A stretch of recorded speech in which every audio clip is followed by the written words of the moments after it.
Bionicle was a line of LEGO construction toys launched around the world in 2001. The franchise came with its own meticulously crafted fictional universe, which unfolded across various mediums like videos on CDs packaged with the toys, and a comic book series produced by DC Comics. In its first year, the story revolved around 6 legendary heroes, the Toa, and their struggle to liberate the island of Mata Nui from the grip of an ancient evil. While the franchise was still under development in the late 90s, its accessible tale of good versus evil was deemed by the toy giant LEGO to be suitable fodder for a video game adaptation. Partnering with developers at Saffire Inc., LEGO planned to release the first ever Bionicle video games in late 2001. The main project, a PC game, would go on to be extensively publicised by LEGO as it was being worked on, hyping up fans in the run-up to launch. However, within the final stretches of its development cycle, the game's release was unexpectedly and suddenly cancelled.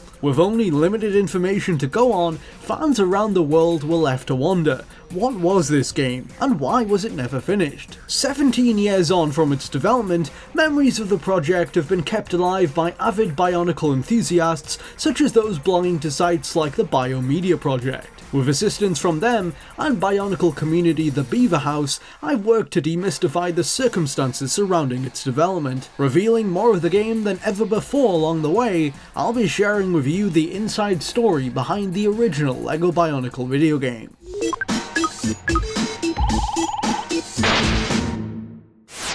Saffaire's Bionicle project is understood to have been established in around spring of the year 2000. The company was contracted by LEGO to make 2 games based around the property. The main project, a 3D action-adventure title, would be developed for PC. A port of it to the Nintendo GameCube was intended to release later, in spring 2002. The PC title would be accompanied by a smaller companion game on the Game Boy Advance, also set for late 2001. Saffire at the time was a game studio on the rise, working on successful projects like StarCraft Brood War and the Nintendo 64 port of Tom Clancy's Rainbow Six. Based in Salt Lake City, Utah, the company formed what LEGO believed to be a safe pair of hands for translating Bionicle into video game form. It would help to further boost the franchise's mindshare going into the crucial holiday period of 2001, or so was the plan. The games were intended to be canon to the larger Bionicle series, offering fans a new way to experience the universe's mythology and ongoing plot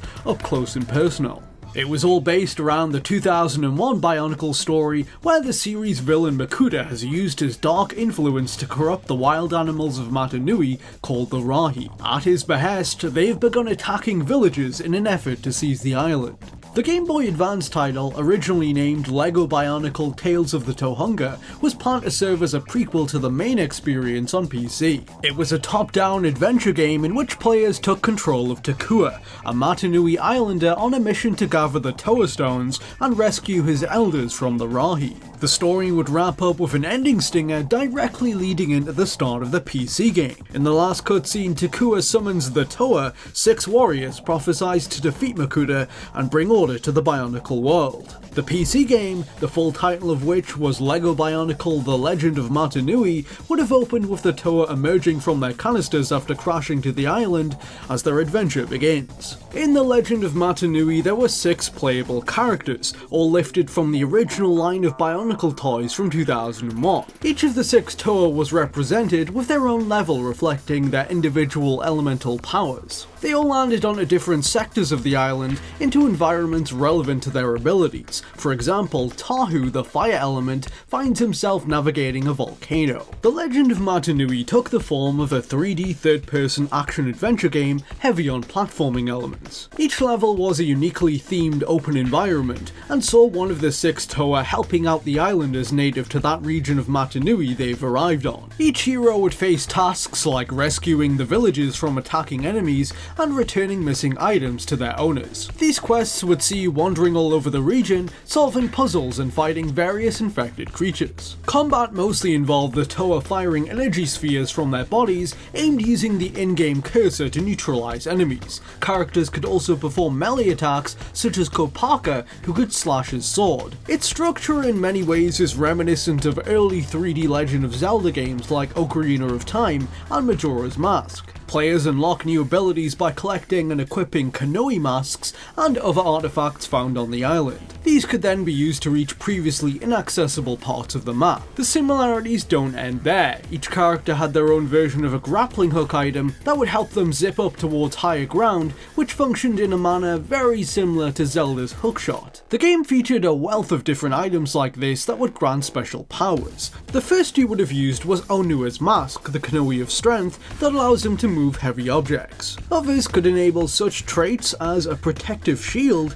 super speed, temporary invisibility, mind control, and even telekinesis. These masks could be cycled through on the fly at the push of a button. In addition to these, each Toa could perform character-specific actions that were unique to them. Onua could dig through soft dirt using his claws, Gali was able to swim underwater, Pohatu could kick Koli balls and ride wild animals, Kopaka could snowboard down hills on his shield, Lua could swing from tree to tree using vines, and Tahu lastly could surf on lava. Once they have gathered the Kanohi and completed tasks for the villagers, the elders of each area would eventually deem the Toa ready to face their last test. They would face a monster based around their elemental power, one of 6 disciples of Makuta. Once disposed of, the boss would leave behind a Makoki stone for you to collect. As the Toa moved on to a new area, you were intended to see a transitional cutscene where they meet the next character you would be controlling. In these cinematics, the player would get to see the two Toa briefly interact before passing on the Kanoi masks they've gathered to aid the next character in their journey. This storytelling device meant that players would get to keep the abilities they have earned from level to level. Ultimately, after destroying the elemental bosses and bringing peace to each region, the 6 Toa would finally unite as the endgame draws near.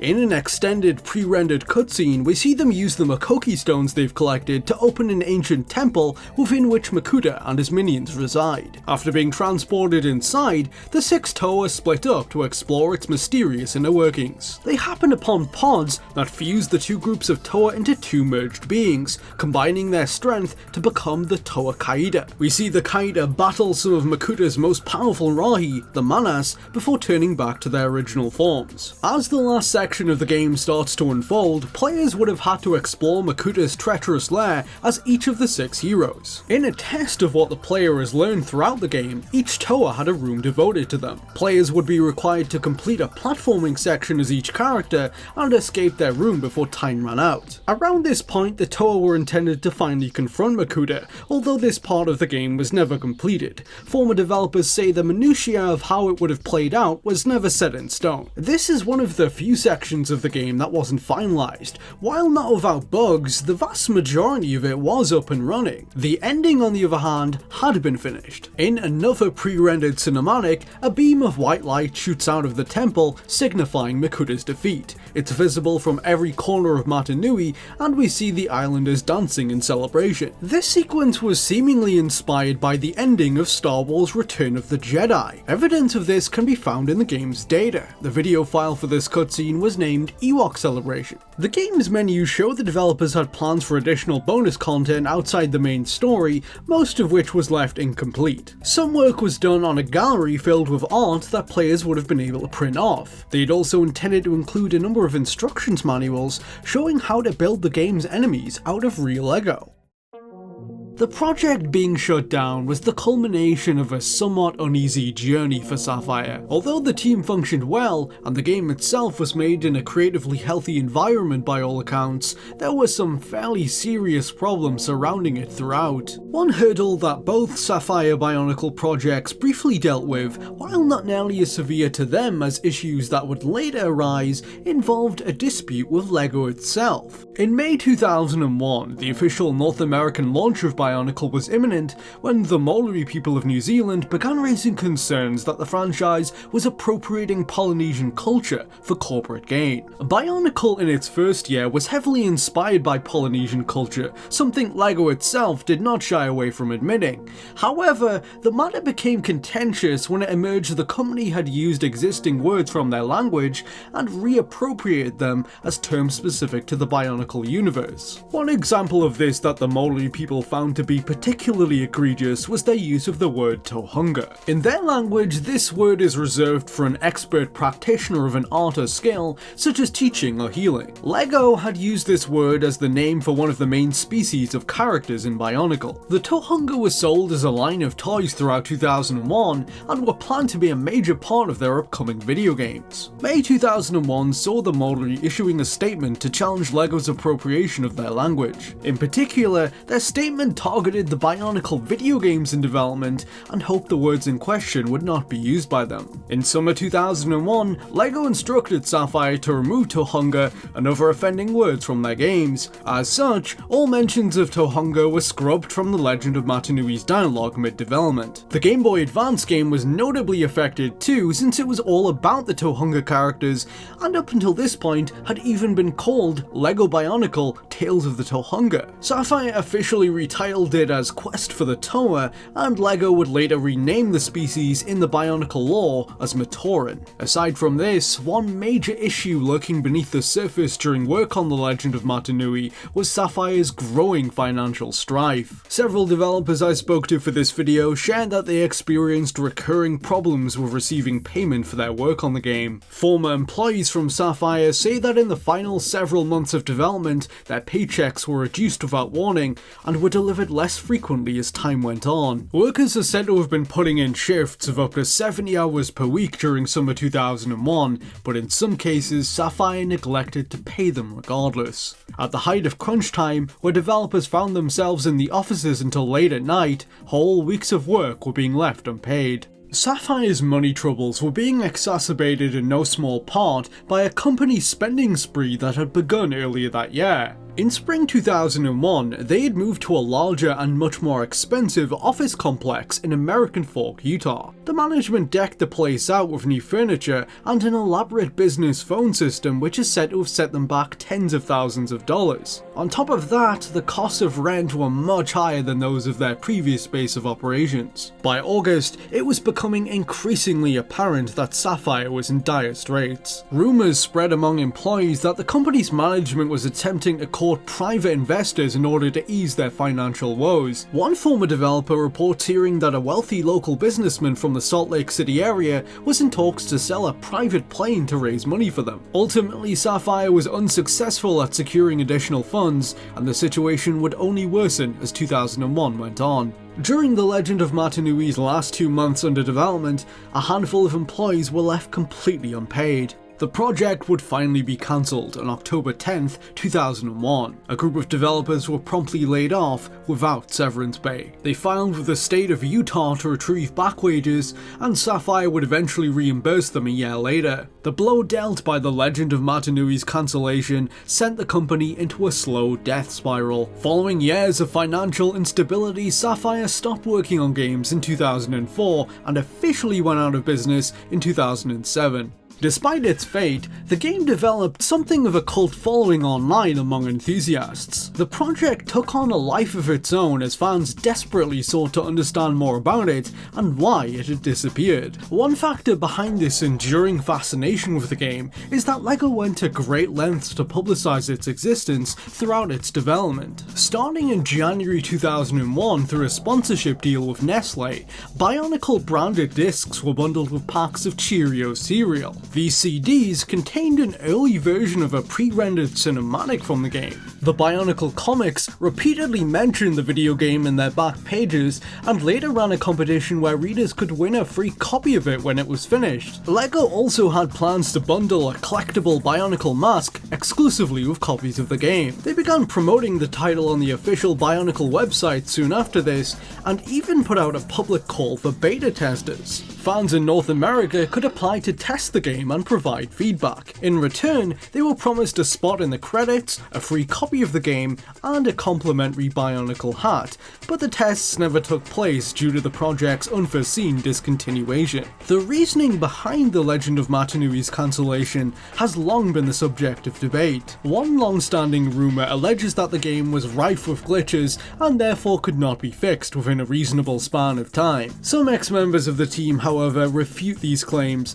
and say that they were on schedule to release it in late 2001. A former programmer who worked on it estimates it was around 90% completed by the end. By all accounts, the order to shut it down, which came from LEGO itself, was unexpected and sudden. Members of the development team were relayed an unofficial reason for cancellation by Saffires higher-ups, but some of them were skeptical of how reliable this information was. Multiple sources say that the justification given to them relates to a major event in world history that had taken place only 1 month prior: the attacks of September 11th, 2001. Allegedly, the managers of Saffire claimed that LEGO no longer wanted to pursue a game with violence in it after 9/11, although, out of every developer that shared information in the making of this video, all of them found this reasoning to be incredulous. They assert that LEGO had closely overseen the project, receiving updates on a weekly basis, and would have voiced their concerns had they objected to any violence in the game. A good example of that in effect comes from Darvel Hunt, who was a programmer on the project. He was responsible for writing code for physics-based destruction that would cause enemies to shatter into individual LEGO pieces when they were destroyed. LEGO instructed him to cut this feature for being too violent. Speaking to one of the most senior staff members on the project, who oversaw the entire game's development,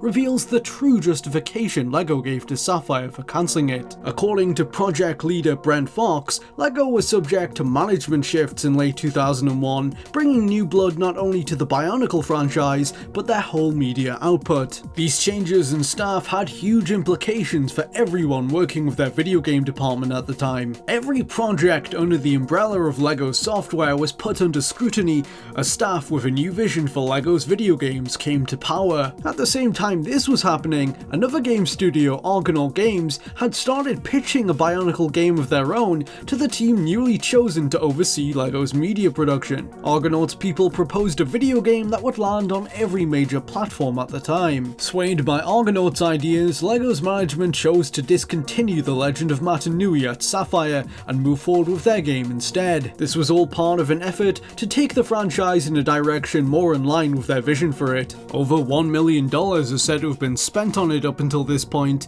not including marketing expenses. Since the Legend of Mata Nui was a project made under the previous LEGO management, the new guard felt no obligation to keep it going and chose to start over with a clean slate. Another reason factoring into the decision included problems the development team had experienced with chip compatibility. The game was incompatible with a lot of video cards on the market at the time, something they had yet to resolve. Plans for a GameCube version set to come out in 2002 were scrapped as well.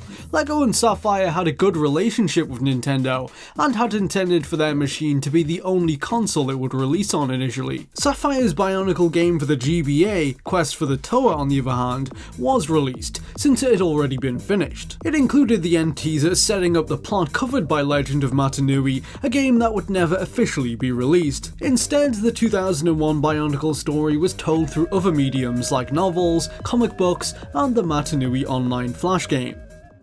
Regardless of issues with how it was ran, some former developers remember their time at Saffire fondly. If footage recovered from the game's development is any indication, the team took to their work with a sense of humour. Brent Fox, one of the project's heads, filmed a light-hearted behind-the-scenes video detailing day-to-day life at the studio. This sense of humour appears to have rubbed off on the game itself too. Hidden in the game's files were a number of explicit secret animations labelled as cheats that can be imported into builds and used with certain characters. Onua can flip off the camera, Pohatu can urinate, and Tahu can fart over his fire sword, creating a flame jet. In the years after development ended, enthusiasts have tried to track down what remains of the game. Nearly 17 years later, Bionicle fan hub The Beaver House and the Biomedia Project, a site for preserving material from the series, finally made a breakthrough. In February 2018, they received a functioning build of the game dated July 23rd, 2001. The build was largely unfinished, but they were able to enhance it considerably, fixing bugs and updating its visuals to run in high definition.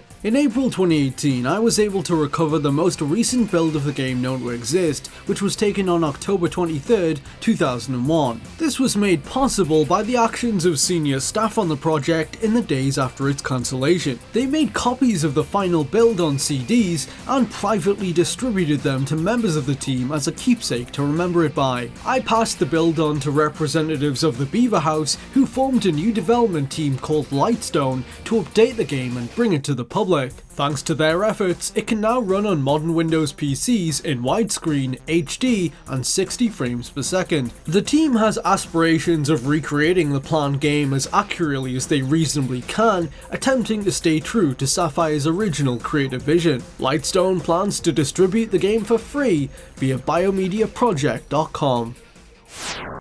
For more videos like these, don't forget to subscribe. If you'd like to help me make more videos like this one, do consider supporting me on Patreon like these kind people did. To my patrons, this video would not have been possible without you, so I want to thank you all for your support. I've been Liam, and I hope you've enjoyed this video.